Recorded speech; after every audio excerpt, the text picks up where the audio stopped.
Stardate 1230.2021. Welcome to Star Trek Discovery Pod, the kind of smart, kind of funny podcast about new and classic Star Trek. I'm your reluctant captain, Mike Garcia. With me on the view screen, we have Mariah Gossett. And me, at Baron Von Grant. You changed my name on here. You had Grant 2. So okay, fair enough. I thought I should update your name for you. Clyde might be joining us tonight. We're not sure, but either way, this week we are streaming the pod live on YouTube. We're talking galactic-wide Zoom meetings, portable spore drives. Do androids dream of electric sheep? Is Zora the new Data? And of course, we plan Saru and President Tarina's first date. Is it their first date or second date? We'll see. We'll discuss. We'll figure it out. But to connect, it's the 7th episode of season 4 and the start of a mid-season break for Discovery. It's going to return in February. We'll get new episodes of Prodigy coming in January. But this episode was written by Terry Hughes, Burton, and Carlos Cisco. Hey, Cisco. And directed by Lee Rose. Before we dive into it, hey, Mariah, can you remind folks about the live chat? Yeah, so if you would like to interact with us during our live chit chat here on YouTube, you can do that by typing capital P, capital O, capital D, capital pod during the episode. And before that, if you have maybe a hot take, which we around here call a hot freak, you can also plug that into the chat as well, which I think it is now time for us to gather our thoughts for some hot freak.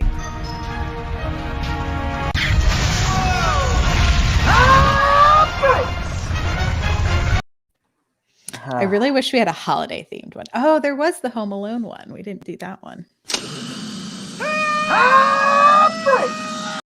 Yeah, that one. I fixed it. I fixed it. Happy holidays, everybody. We missed last week.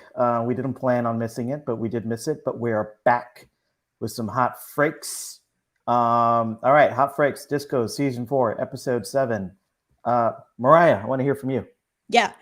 I love this episode. I think besides maybe the season opener, this might be one of my favorites of the season. I think it's such a fun callback to so many classic Trek episodes, which are, long debates of ethics, first contacts, political drama. It was really fun to kind of go back to that space. And I thought we got to see some really fun and interactions between our cast. I'm glad we got to see a little bit more ensemble work, which I've been craving between some of our crew members and the discussion around Zora, as well as seeing, I think, our two, the best duo in the galaxy, Book and Burnham, kind of go head to head. And you had a lot of deep emotional moments with the two of them in this episode. So overall, I really enjoyed it. Also, we got to see so many costumes and makeup. Just shouts to the production team, because I can only imagine how difficult it was to say, oh, we have to have an entire galaxy meeting. Okay, let's come up with 90 different species and what they should all look like. So yeah, I thought it was great. I really enjoyed it. Cool. Grant, go ahead. Mike, you should go next. I should go next. All right. I really enjoyed this episode. This was a strong one for the season. We didn't cover last week's. I liked it a lot better than last week's. There really wasn't anything wrong with what it was trying to do or how it did it. It just didn't grab me. But this week's really, really did grab me. It felt like a lot of it felt like classic Trek, which is good. The whole idea of communication and diplomacy versus a violent response in the face of an extremely dangerous threat. That classic Star Trek tension was there, but the show also tied it to a relationship that most of us watching are really invested in. Book and Michael, they were on opposite ends of the spectrum, which I think has kind of been simmering in the background through this entire season, but really came to a forefront in this episode. And it looks like there's going to be a huge rift between them after what we saw at the end of this episode. So I'm looking forward to jumping back in February and seeing where that takes us. So, but this episode put us in. It really ramped up the stakes emotionally, and also I really loved the way Zora was brought in as a character, and the way that Gray and Adira were there to kind of be Zora's benefactors and stand up for Zora as a new sentient being, a person. That whole discussion was fascinating. The return of David Cronenberg was great. I'm getting to really look forward to him showing up just as much as I look forward to Jet Reno's appearances. I think he's a great addition to the show, and hopefully he can come on more and more. There's a lot more to say about this episode. I've been traveling. I'm a little groggy. I liked it. We'll talk about it more. What do you think, Grant? So full disclosure, I did not see the past 2 episodes prior to this one. Not full disclosure. We say absolute candor. Absolute candor. Fair. So that's why we started a minute late. I was getting Mariah and Mike to give me a quick download of what happened. That said, watching this episode, for the most part, I felt like I was able to follow along with a lot of the threads that were still going on and kind of pick up pieces of like who Tarka was and what else had kind of transpired in the past 2 episodes. There was a lot of really interesting, a lot of fun elements to this episode. It had, like you guys already mentioned, I think the discussion and analysis of Zora's evolution and how they come to define and integrate Zora as part of the team and accept Zora was really cool. It was a fun path that they took, and it, I definitely had vibes of Vision becoming a person in the MCU. I was like, oh, are we gonna get a human version of Zora? That's gonna be pretty sweet. But no, I like the fact that they're gonna leave Zora as the ship itself and now give more credence to that character. Over on the other side, I think it's fun seeing the growing tension and kind of the breakdown of the relationship between Burnham and Book. I mean, they're on the verge of a breakup, it seems, because philosophically they can't be on the same page. And for what the writers have done a fantastic job of building as a reason why, it's not forced. It's, she's always been a strict advocate for the ideals of the Federation, or at least, since starting a war with the Klingons. And he, he's hurt and doesn't want anyone else to go through that same pain. So it's like that neither is wrong, but the conflict is unresolvable. And I just find how they got to that point great, even if I found a lot of other elements of the negotiations kind of corny. Ultimately, Fair. I liked this episode. I feel like we're going to have a very long discussion about Book and Burnham and the future of Book and Burnham, because I don't think they're going to break up. Yeah, I don't Maybe. I don't think we're going there either. I want to jump into some of the hot freaks in the comments. Our first hot freak from Hone Chicky. Baron Von Grant, your hair is wild as fuck. I didn't brush it, so it's like this. Yeah, thanks, I guess. Still going for the Tim Riggins? I wanted to. My hair doesn't want to do the Tim Riggins, so right. I get whatever this is. Wild AF. A whoosh, a woof. Whoa. It's like beyond a whoosh, it's a woof. If you're only listening and not watching the video, you're missing out. Watch the video. StarTrekPod.co/YouTube. All right. Not Choopy, for my hair. just for Grant's hair. Don't watch. Choopy says, okay, my hot freak is all caps. Book left grudge with Michael. He doesn't think he's coming back. Cry face, cry face, cry face. I don't necessarily think it means Book doesn't think he's coming back. I think he means he thinks there's a chance he might not come back because he's on a dangerous mission, because he's flying with some crazy egotistical Ryzen with some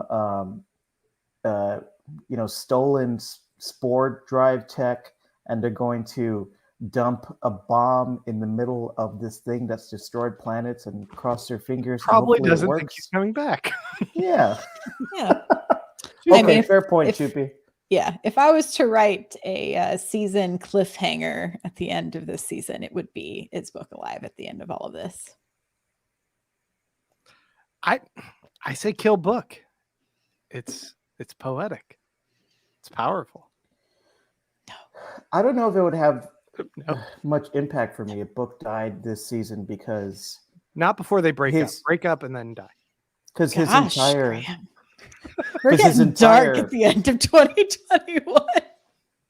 his entire planet and family are dead, and we saw that happen. So the impact of Book dying would, I don't know, it just wouldn't hit like it should, you know? I just hope Zora realizes that the only true way to protect all the ones she loves is to kill them all. Is just destroy everyone on the Discovery. And that's how this ends, Mariah. Earn it. Sorry, I'm feeling good. Everything's great. Yeah. What's the Grant's next, been watching the Terminator franchise, apparently. Apparently. what's the next hot break? We have Puds38. My hot break is the person behind the DMA is the guy Tarka is looking for. Oh, we're going into theory corner already. Interesting. We So can talk about that. because I was watching this and I didn't see the other two episodes, as I already mentioned. So I was figuring who Tarka was referring to was Aurelio. Mhm. But Mariah was quick to say, nope, not that guy. So do we have any guess as to who this other person was? Like, did we see them, or is it just We haven't seen them. It was his previous lab partner that he was forced to work with under the Emerald Chain. And so they, trauma bonded, maybe trauma in. I get in love feelings. I don't know if it's just platonic love or a romantic love, but I would think if there's anything that would cause you to be willing to blow up the galaxy, it's usually a romantic love. So I think that's a pretty strong theory. I've also been thinking it's potentially, I feel like this writer's room in particular loves when emotions and individuals somehow cause these very giant effects to the entire universe, which could also play a little bit into, I know they've been trying to sort of lightly tap on the pandemic and the idea that you have to all cooperate to get through things together, and that, it's often you can feel isolated and alone. So if it is down to individual responsibilities of actions are necessary for everyone in the greater good, could be an interesting way to tie it all together. Wear your mask.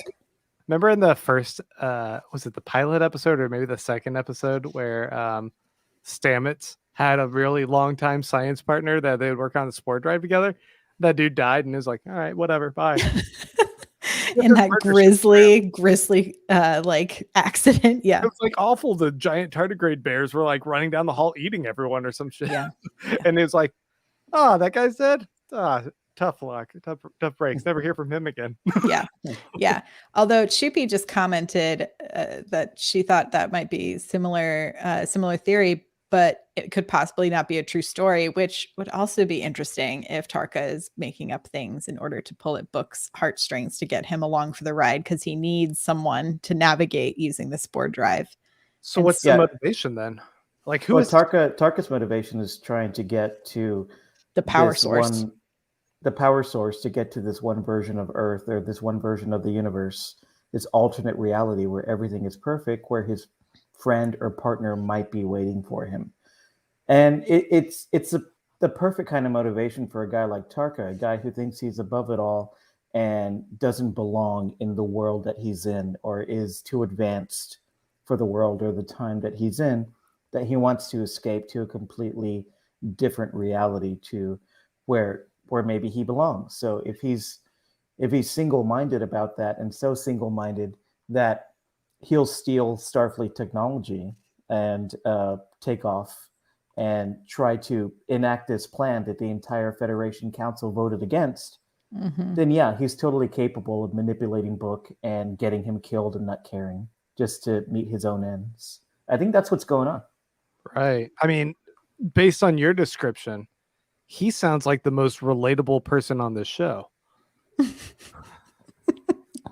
You know, just Grant- Willing to manipulate for anything that he wants. stab anyone in the back to get to that better reality, because we're all stuck in this hell. I mean, We're in the So- darkest timeline, everyone. And if you got to jump ship, I get it.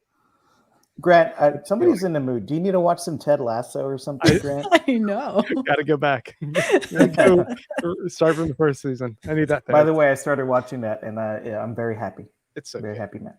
Yes, It's I a needed. good happy I show. needed that. Yeah. That show this week. Another hot freak from Edward.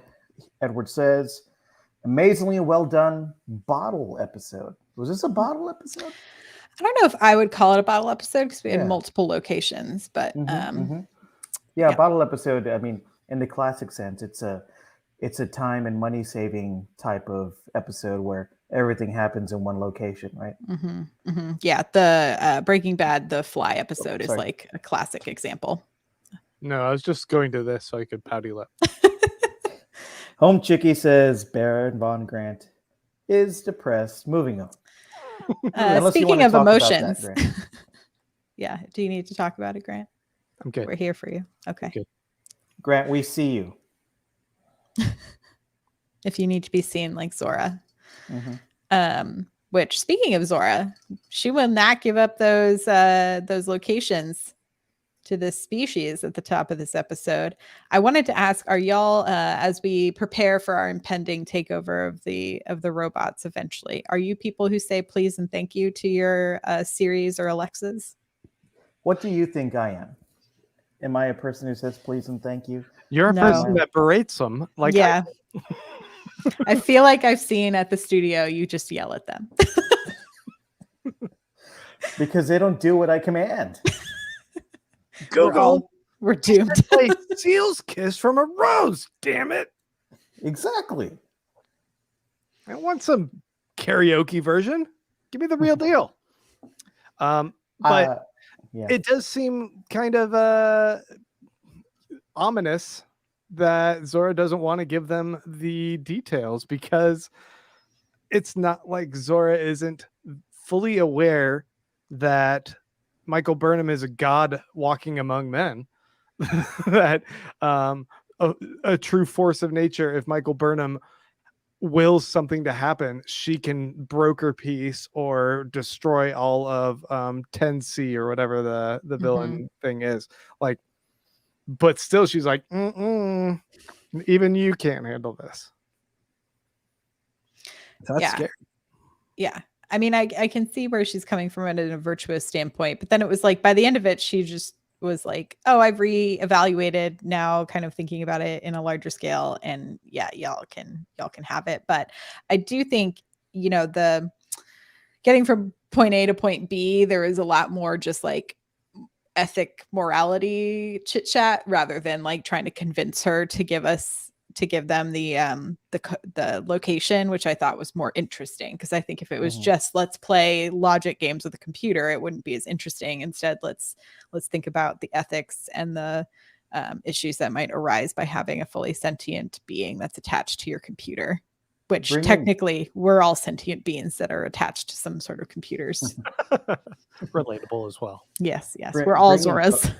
We're all Zoras. Bringing Kovich in as a conduit to that deeper conversation about Zora's place, Zora's existence, and the problem inherent in Zora's existence and how to solve it was great.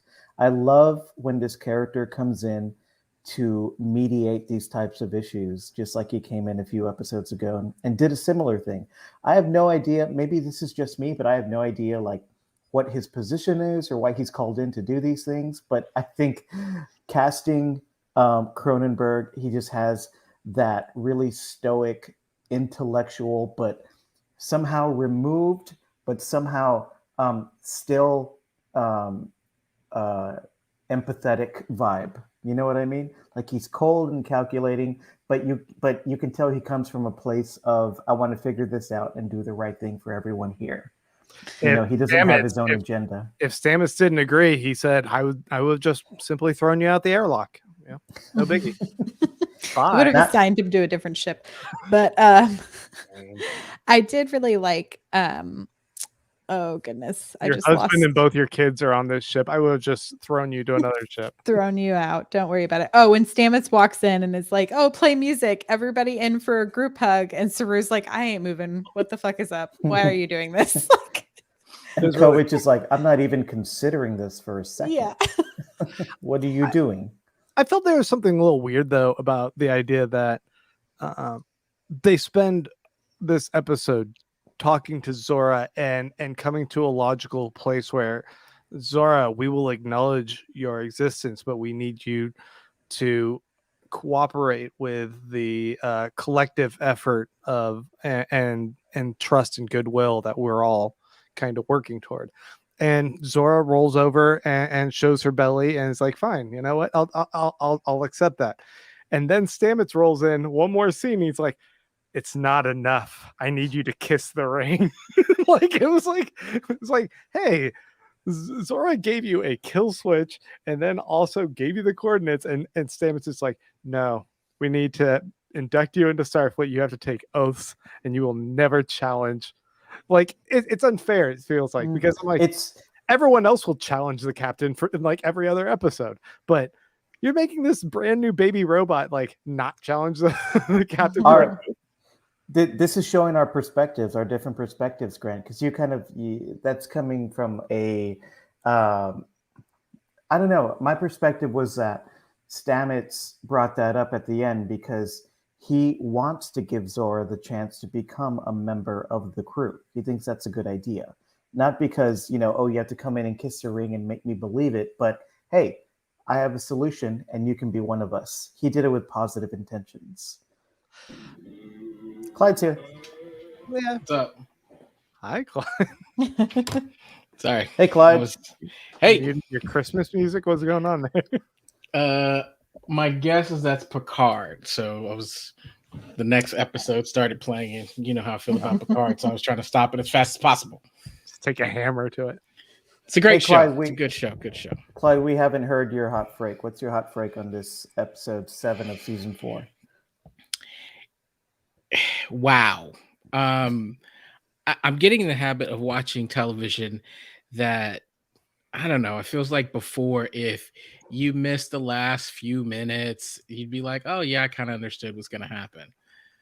Discovery in particular, and lots of television like it, it's like if you miss the last 30 seconds, you've completely missed really what the whole show was about. I'm still not sure what I'm more excited about, the last couple minutes or the preview of what's coming next. Oh my goodness.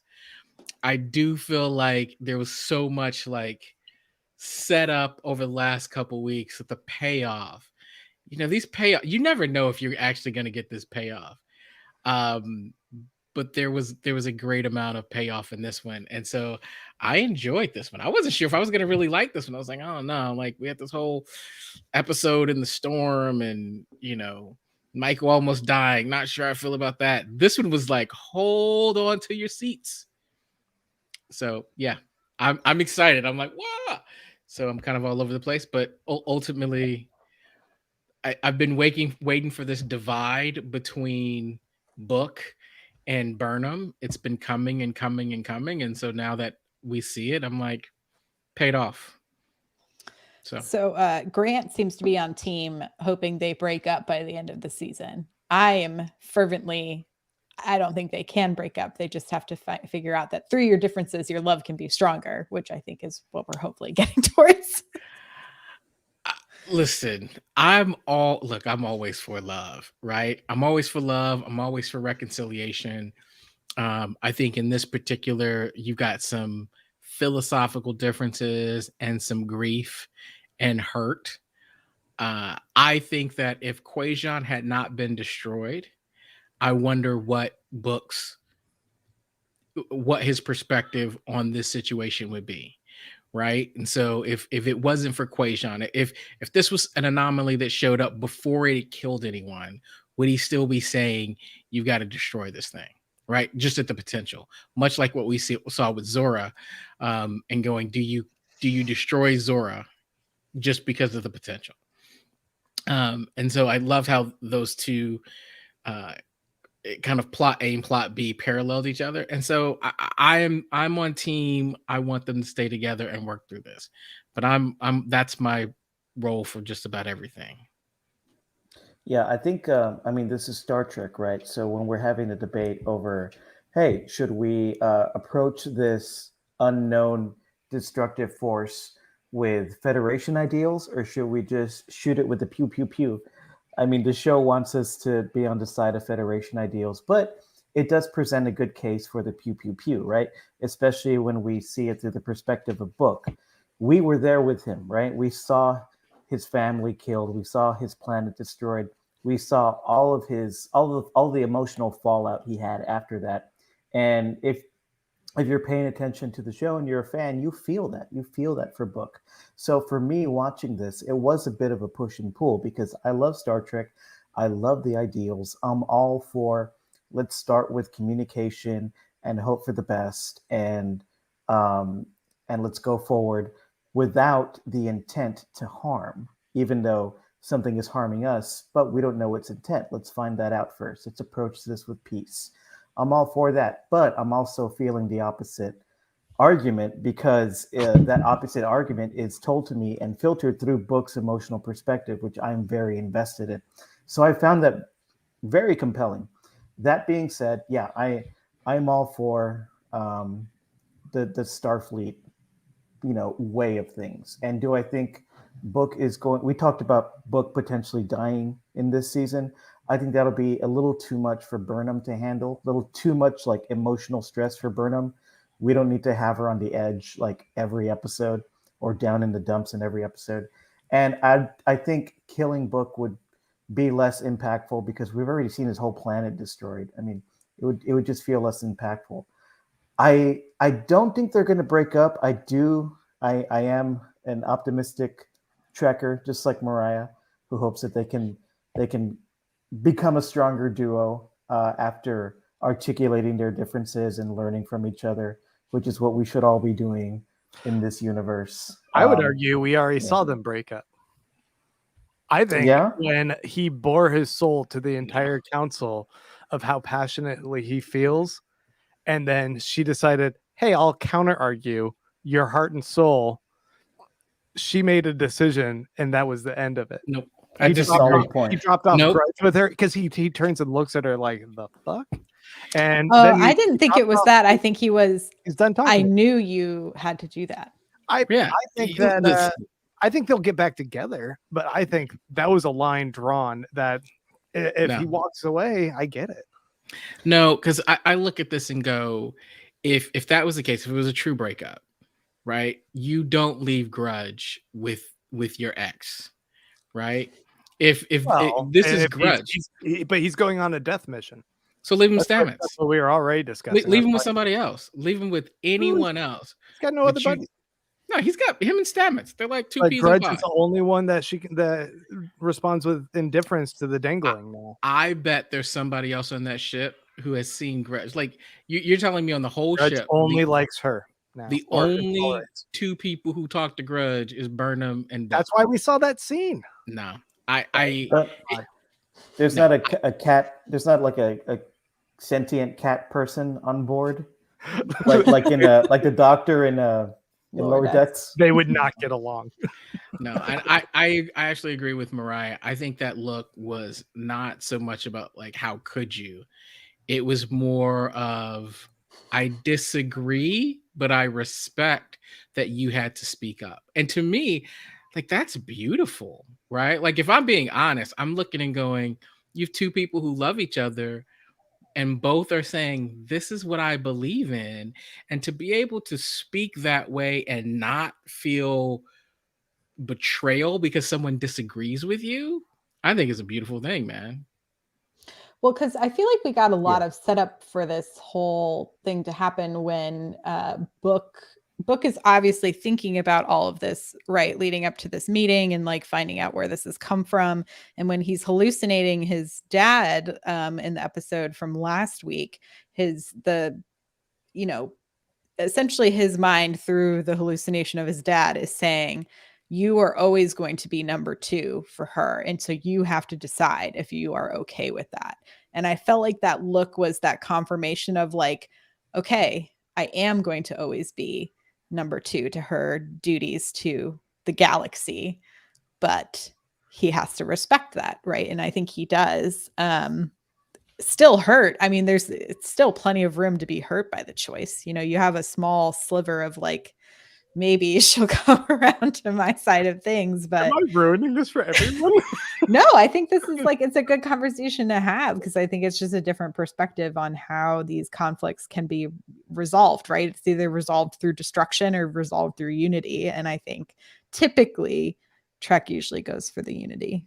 Yeah, but they've been doing that a lot lately, and I feel like we need some destruction. The more interesting moves, we need a little bit of a little bit of drawing lines and enforcing borders and boundaries and saying like, you know what, that was a bridge too far, Burnham. I'm trying to find someone had commented earlier about Puds 38 said, I always go back to the Star Trek Calypso, so it feels like a member Zora is a member of Starfleet, correct? And is it potential that Tarka is going to be the one that starts the war eventually that Kraft is in, and that results in them having to abandon this ship? Tarka is a really interesting character. Like, I guess I didn't see the other episode that he popped up in, but seeing him here, I was like immediately captivated by this person. And I'm like, ooh, I don't know if you're bad or good. And that's a fascinating gray line to straddle. I think that's an interesting question that I want to ask Mike and Mariah, who have seen him in the other thing, right? So it wasn't that long ago we were looking at Tarka and going, sus, definitely sus, like more than sus. Like, I think if you asked us, where do you think he is? It wasn't even sus. It was, no, that's the bad guy. This is the bad guy. Where are you now? Like, I don't know, because the story he has told of trying to go find his partner, this person that he clearly cares for, potentially loves, either platonically or romantically, is very compelling, right? Like the idea that you would do anything across the universe for somebody that you love, but it could also be so easily created to manipulate Book. And maybe there's a nugget of truth in there. It's potentially him and this partner were both in it for evil reasons, and now he needs to finish the task and has spun this little story to get what he needs from Book because he needs someone to pilot. And I think Chippy also brought up the fact that testing Stamets last week in the experiment in the spore drive room, where he saw that Stamets is not going to be the one who crosses the line in the same way that now Book will, is very interesting. Like, essentially dangled some tests in front of these people and said, oh, you're willing to break the rules.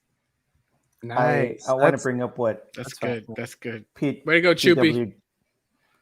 I want to bring up what P.W. Gregory says. I haven't even considered Tarka as a straight up villain for even 1 second. And I'm kind of there, right? He's a great hat. But just to make it simple, Clyde, to answer your question, I'm going to base my answer on what the show has given us. Okay. Tarka is clearly in this for his own selfish motivations, whether they be fueled by friendship or love or by something more sinister. Right now, we don't know, and it doesn't matter. But he's in this for his own selfish motivations, right? Or like Mud character. Yeah, and that always leads to something bad. So I'm still on the majorly sus on Tarka.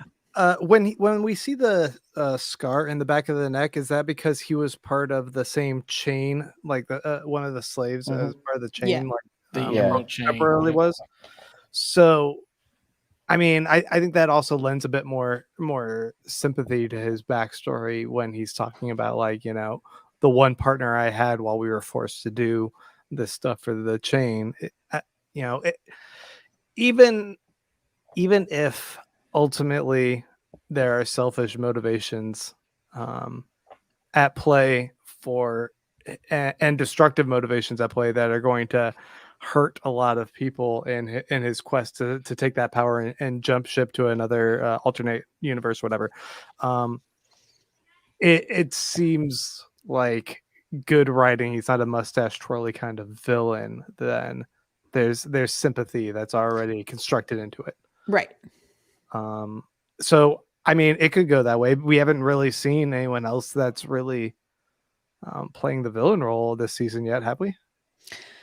No, I feel like we were all a little suspicious of the president at first in the same way that we were of the admiral. But then I feel like slowly we've come everyone knew. We're just like, I don't know about you. Except Jet Reno. We're like, she's on the level. She's fine. Oh, of course. Fall in love from day one. Always. And yeah, I don't know. It'll be interesting to see. I mean, yeah, so far the big bad has been the DMA. Puds38 says, I think Tarka is closer to original Khan than Mud. Mud is selfish. Khan believed he was making the world better. So yeah, that makes a lot of sense. And from the episode, I obviously need to go back and watch where Tarka plays off of Stamets, who is a little bit more of our good moral center scientist, right? If Tarka is kind of pushing boundaries there to see how far you're willing to go, that does resonate story beat wise, as far as Mariah's saying, with a person who's taking those steps into getting us comfortable with them and then doing the heel turn big bad kind of thing. That could be fun. I feel like maybe Book, maybe going back on the are they going to break up thing, I think Book is potentially destined to be a loner because he's still a character that's a bit out of place on a Starfleet vessel, right? He's not in Starfleet. He's not in the Federation. He just kind of parks his ship there and works as an ancillary player. And I wouldn't be surprised if Book is going to come to regret the decision he made with Tarka at the end of this episode. And it would be interesting to see Book have to do something, color outside the lines of the Federation even more than he already has, i.e., maybe having to kill Tarka to save other people, and that extremely severing his relationship from Burnham and the Federation and taking him out of the picture. Another good comment here from Wizzawig. Yep. Tarka equals bad. If he was trying to get to another universe, he's not going to leave this one better than he found it. I mean, that makes a lot of sense because almost never does someone trying to get to a mirror universe, a wormhole, a time machine, do they ever leave the place they're leaving better than they found it? Mariah, I'm tossing you a perfect nugget for something that you can write in the future where someone goes into a mirror universe and their whole purpose was to leave the other universe better than they found it. Great show. I'd watch it. That would be a good one. I agree with this, and it's just got me thinking. Mike, you said something that has me just kind of contemplating. We keep talking about death, right? Is Tarka gonna die before he gets back to his universe? Will Book kill him? Like, I think I almost at first I was like, oh, it's Star Trek. We've had a couple deaths before. I don't know that we're gonna need another one. I don't know that when this season wraps up, that both Book and Tarka are still alive. I just don't. And the question to me is, what is the role that Burnham plays in the death of whoever dies? I mean, the other thing that could be interesting is what if in the series of events that happens to get rid of the DMA, in it, Tarka successfully gets to the other universe, but unfortunately drags Book along with him. And so then does Burnham have to try to figure out a way to get Book back? Yes. There's season 5. Because now they're just kind of stuck in this boring future. It'd be better. Maybe that's my opinion. But wouldn't it be better if now they take this ship that should be able to jump not just between time and space, but also between dimensions. It did it No, before. It no, jumped into the Mirrorverse. can we stop with No. the Discovery can't stay in the same timeline Well, for I don't think a they season I and a don't think half? they have Yeah. to permanently go, but it's like we always love a good Mirrorverse episode or two. So like why not? Clyde, not much Yes. discovery happens in stasis. No, you gotta keep moving. here's the thing. I mean, based on we probably haven't gotten And there that's how yet. we get Michelle Yeoh back. Michelle Yeoh has to help get us into the other universe. You have No, to I'm jump around. You know, I'm always pro Michelle Yeoh, but still, I think that there's more coming. Right when I saw the trailer of what's coming next, it looks to me like we're getting a new big bad. Yeah. Like I mean, there was a lot of things exploding and people falling around the bridge for it to be a peaceful contact. I'm just not buying that. It feels like we're getting a big bad coming. Here's the Do other you thing. think Tarka's going to turn around and say, "My real name is Khan"? I mean, or like Khan descendant of 43. Khan. I hope not. I would also, we have not seen any Klingons yet this season. And it would be very interesting to see if this is like the Klingons have like expanded beyond the galaxy. This is their next phase. And then we have the start of whatever war we know has to eventually happen for Calypso That would be to a happen. that would be a nice surprise, because from the beginning they've been saying whoever created this this anomaly is not a species that we know of. It's not any of the godlike species we know of. We ticked off all those boxes. We don't think it's a Q. We don't think it's anybody that we know of. They're outside of our galaxy. Who knows who it is? They've been teasing that a lot. And at first I was like, oh, it's okay, so we can stop. They're doing that so we can stop theorizing that it's the Iconians again or whatever. But now it's like, maybe they're just throwing us a red herring and it's going to be the Klingons. Yeah. It feels like there's a lot of I'm sorry to do this, Clyde. A lot of parallels to like Star Wars with Palpatine, like Tarka being this person. Oh, I thought you were going to say Lost. I know, but I was The other waiting for show. it. The other anytime I show. reference other pop culture, I feel like you're rolling your eyes already for the audience. But doesn't it feel a little bit like Tarka is picking out and manipulating Book as like an Anakin Skywalker sort that he knows is powerful, aka can use the spore drive, and he can manipulate him to join his cause and go against the people that he was aligned with. And he's doing this as an opportunist while he sees like some other problems and rifts going on, because like, you know, just like in Star Wars, Palpatine wasn't orchestrating all of the chaos that was happening. He just was an opportunist that was able to leverage it for power. And maybe in a similar way, Tarka is bringing Book along, and he's kind of his acolyte, and he's going to be stuck under his thumb doing more than he bargained for. And at a certain point, he's going to be too much in debt to Tarka to easily break away and return to Burnham. And then that's why they're going to be at odds until he has to, you know, choke him out and throw him down a pit while he's being electrocuted or some shit. I like where you're going. However, I don't think that Tarka's that powerful, right? I think Book could take him if it comes down to it. Chuppy says no, I don't think so. Nothing indicated that. I think this is about the conversation of, does Zora know the species? No, Yes. there's No, no it's about indication. Grant. Quit using Grant, people's I comments. actually like where you're going with that, Grant. Like Clyde, I like where you're going there, but no. I think Tarka doesn't see Book as anything other than a tool. It's like the thing that Book is just to him like the piece of tech that he stole from the Federation. That's all. That's all Book is. He's a ride. I mean, the issue is and I love the point.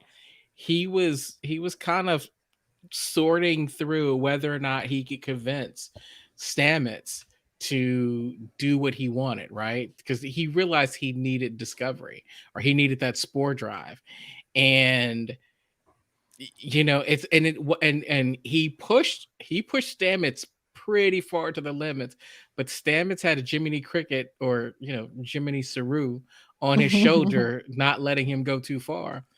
He's capitalizing on Book's grief and his need for vengeance. He's playing him, and He definitely Mike, that's another evil point in his book, right? Yeah. He's manipulating the guy everyone knows is going through such insane grief. yeah, but I don't think he's looking for a Padawan. Like he's not looking for a mentee. Book throws out one long. Yeah, no, phrase right now. no, I think that the minute that they get there and he gets what he wants, he's gonna care less about where Book is or what Book's doing. He's gonna be out. Yeah. What did you guys think Oh. about? And Mariah, maybe you're going here. Our lovely couple, Adira and Gray. Oh yeah. I think I kind of saw this coming, but Mariah, Yeah. what do you think?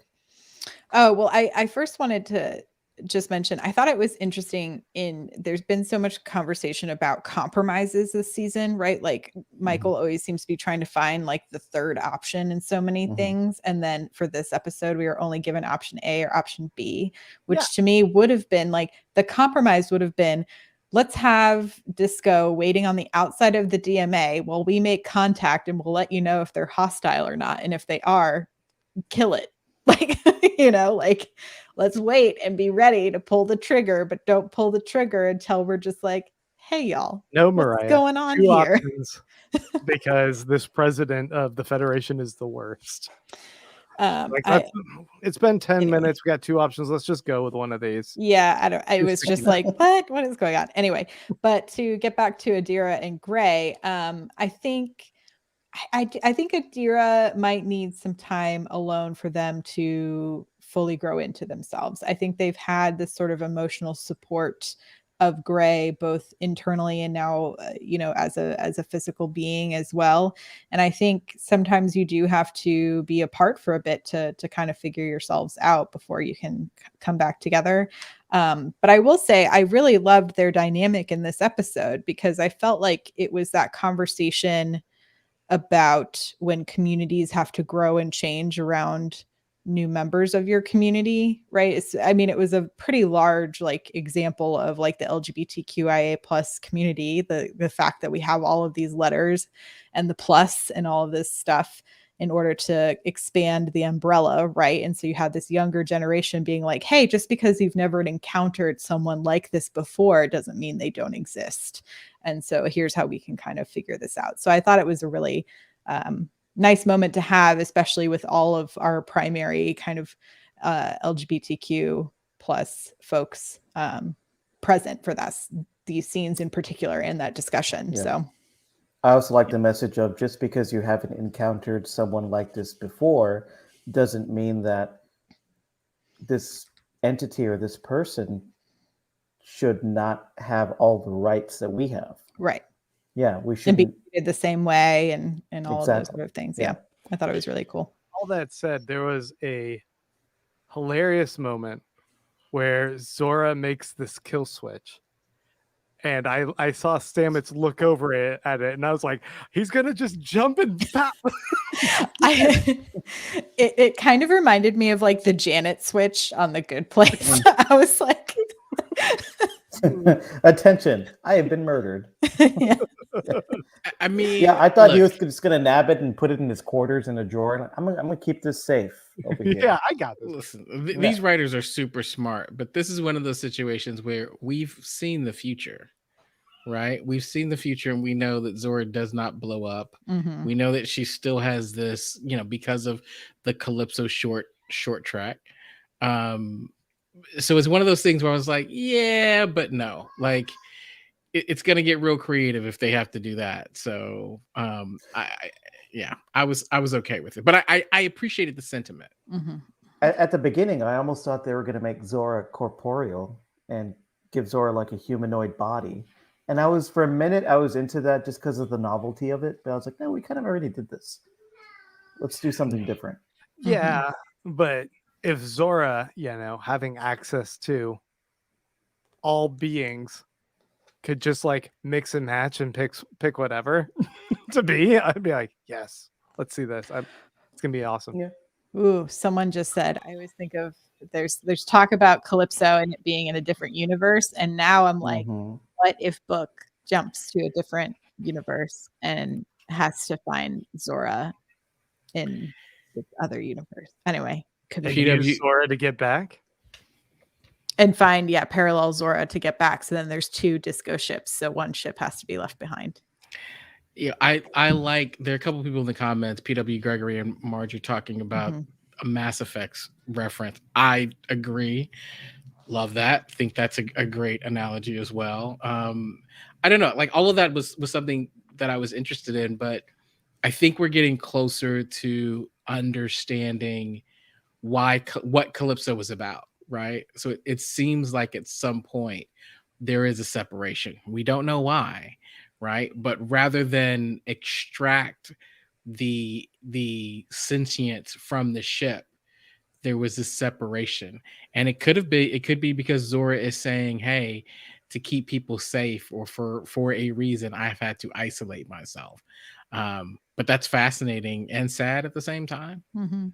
It I is, mean, yeah. we're But starting to also, like Zora. But I did want, I don't know. I kind of want an anaphoric hologram or something that mm, represents Zora. Um, but I don't think we're headed that direction. You get the little blippy talkie thing. That's all we Yeah. get. the little waveform, yeah. Yeah. Why I has think- everybody got to be people? Right. Yeah. Don't you love that? Don't you love that? It's confirmed in this episode that Earth isn't even part of the Federation That was good. right now. Like it's just made up of all these other, non-human species. Yeah, yeah. Like for once, the Federation feels. I don't want to say alien, but it feels like truly Dimensional. multicultural. Mhm. Yeah, multi-dimensional, multicultural. It doesn't feel like something. It doesn't feel like the Earth's military, like it did a lot in in the Shatner days, which is Mhm. great. Yeah. Chupi does have a good point, Clyde, about the Calypso. Like we've talked about, we've seen a future, not necessarily the future. So, I hear you. I'm sticking by Yeah. my thoughts though. It just helps me sleep at night. and yeah, Chupi says, I really want Calypso to just be its own thing, which I don't know where I fall on that. Earth did join with Titan though. Mhm. Mhm. So that was due to Burnham's interference with them, right? And Yeah. they're like, hey, they're resource dependent here. And I love every other episode. Like they meet up with somebody from a previous episode. They're like, hey, we're not shitty anymore because of you. Thanks. yeah, you made us And I know I saw, I think Non comes back sometime in the Yeah. future. I saw her Yeah, show yeah. up in the preview, so that's exciting that we get to see her again. wasn't she Yeah. she's like protecting the seeds? Yeah, Yes. she was on the Seed Protector ship last we saw her. It's gotta be Very cool. lonely. Hopefully she made it back to her planet. Yeah. Oh man. So I Um, think are we at the halfway point with this season already? I think don't. so, I right? think it's like we're more than halfway. I usually we get 10 episodes where it's 7. So unless we're getting more than 10 this season, More than 10. Yeah. 12 maybe. Yeah, well, I think sometimes we get 13, sometimes 12. It just depends. I don't even know how many. If anybody in the chat knows how many episodes we're getting this season, let us know, because last time I talked about how many episodes we were getting, I was wrong. And Anthony Yes, Rapp you had were. to call us out on Twitter and say, no, guys, there's 4 more episodes this season. So we'll Hey, see. we'll do it again, Mike, Ah, because right. I feel like we haven't This heard was from a Anthony in a long pretty time. So cool- if that's what you got to do, do it. This was a great pretty season cool finale. series finale for the Series show. finale. You're going to miss Discovery. Bye. Bye. Bye, show. It's really great. Well, besides seeing Non again, Clyde, I know that you saw the upcoming teaser for the February return. Mariah, you did. Did you see that, Grant? Now. Okay. All right. Now. Well, Mariah and Clyde, what are you kind of looking forward to when when you saw that teaser? What got your blood pumping for February? Space The February fights. return. I'm Space looking fights. for space fights, right? I mean, that hallway walk in those like badass all black, like Mission Impossible style suits. I'm really stoked right for whatever that stuff. looking forward to that.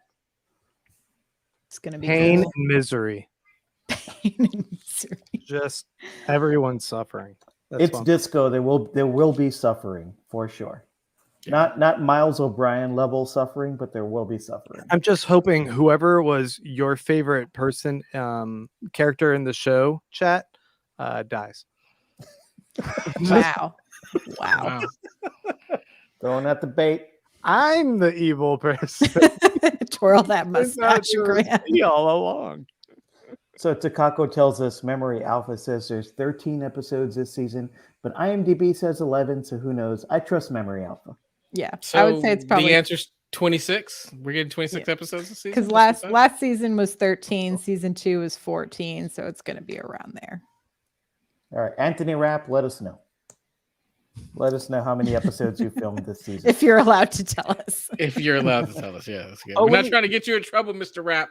The one That- other that thing we're trying to that do. we didn't discuss, Mike, that you'd mentioned was this budding relationship between Saru and that president lady, Ooh, I Saru like it. It's so pimping. sweet. Look at him.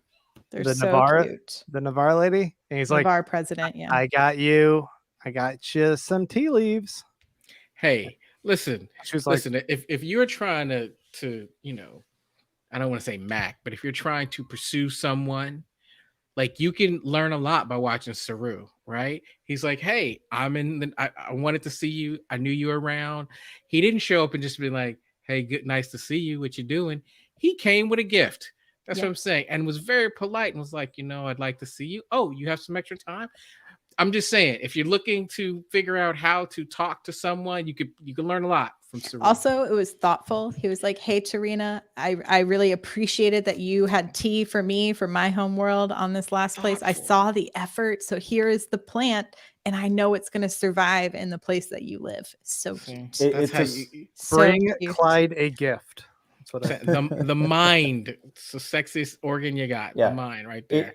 It's a sweet, thoughtful adult relationship, right? Yes. Yes. And that's slowly developing in a natural way. And I think maybe people need to see that on TV. It's We've really cute. come Yeah. a long way since Ash Tyler, so I'm with it. quit bringing up that name. You say it twice more, he's gonna come back.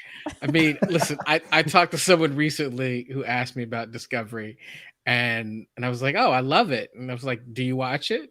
And they literally said, I watched it, but then this douchebag came on and I just couldn't watch it anymore. And I was like, who are you talking about? And eventually I realized it was him. And I was like, oh man, you got to keep going. He's not that bad. No. He's I fine. saw someone recently on Twitter saying they kind of missed him recently. So, No. Whoa, Yeah, Nicole. Nicole says Ash Yeah. was either hot or fire. So, yeah. That Both. could be I'll hot go with garbage. She fire. said hot Ooh, okay, garbage. yes. You missed the trash can icon. Choopy says I miss Ash. Okay. I will say I just saw that the actor who plays him in that some What's going mushy on? romance show on Amazon Prime, and he Mhm. was adorable. So Oh. he was clean shaven though. It was very strange. Hmm. All right, Wow. everyone This I else, has miss gone Vok. Yeah. way off the we're wrong. rails. I'm I just a miss Volk. hater. Where's I'm Volk? jealous. That's all it is. That's all it is. It was hot. Okay. Oh, Yeah. he was hot. Okay. Fire emojis. Thank you, P Dubs. All right. Much Okay. He was not for you. much love was. for Ash Tyler. Yeah. Very good. I like Anything else ending to say? on that note every single episode. Ash Tyler thoughts. Divisive Ash Tyler. Oh Yeah. yeah, you should make a banner like a little hot phrase for Device. Ash Tyler. Ash Tyler talk. Trash Tyler. Oh Oh, no. here we go. All right. All right. Okay, So anything else to thanks say? for About Yeah. this. Hey, this turned out to be another loose hang. Excellent. Anything else to say about this episode, guys? no, I'll say I really enjoy Lee Rose. I feel like she does a great job directing these eps. So I hope she Yeah. comes back for some more. Really enjoyed them. Agreed. I appreciate all y'all who showed up to join us for this live episode. It's really cool to see y'all again. And I'd been out for the past couple weeks, so it's nice to be back in the chat. Yeah. Yeah, I hope I'll that- echo that. I'm super happy to be back with all of you. I can honestly say I missed all of you, both my co-hosts and our people in the chat. And yeah, I think as exciting as this episode was, I'm disappointed that we've got to wait a couple a month, Mhm. a little longer than a month before we can kind of do this again. So I will say, if you are looking to hang out, you should check out our kind of our Patreon so you can come hang out in the Slack. So. Yeah, you should do it. I got 3 new Trek comic books, so I'm gonna read those and make some review videos for our patrons. So you should join if you want to check those out. Do you have them back there? Oh, there Oh, they yeah. are. Boop. Nice. 1, 2, Awesome. 3. Yeah. Oh, Very and then there's this. Thank you. It's been prompted, so it's been a while since you've done it. It's been a long time. There we go. Getting from Getting from there to her. All right. Thank you. Okay, guys. Thank you so much, everyone, for joining us, and Happy New Year. We'll be back in 2020, 2022. Is that where we're at? Yep. Yeah. 2022. We will be back soon, February, to cover more disco. We'll probably check in before then, maybe do a Patreon episode or just a fun live stream, loose hang in January to kind of catch up on Prodigy. At least maybe some of us will, not Grant, because he doesn't like the cartoons. Mariah, tell people where they can find us online. Yeah, you can find us at StarTrekPod.co, where you can find all the links to subscribe to the show on audio platforms, as well as the link to our YouTube, so you can watch our lovely faces as we chit chat on Thursday nights. Again, that's StarTrekPod.co. Clyde, how else can people connect with us on the internet? You can follow us on at Star Trek Pod on Insta and Twitter. So just want to give a shout out to Karen, who runs the Twitter. Thanks, Karen. Pew, pew, pew, pew. And we already mentioned Patreon, but yeah, I would love to have you come join our Star Trek Slack channel by making a $2 an episode pledge over at patreon.com/Star Trek Pod. Thank you so much for your support. We heart y'all. Do the Thank heart. you. All right. Everyone do the heart thing. Live long and prosper. Bye. Take care. Happy New Year's.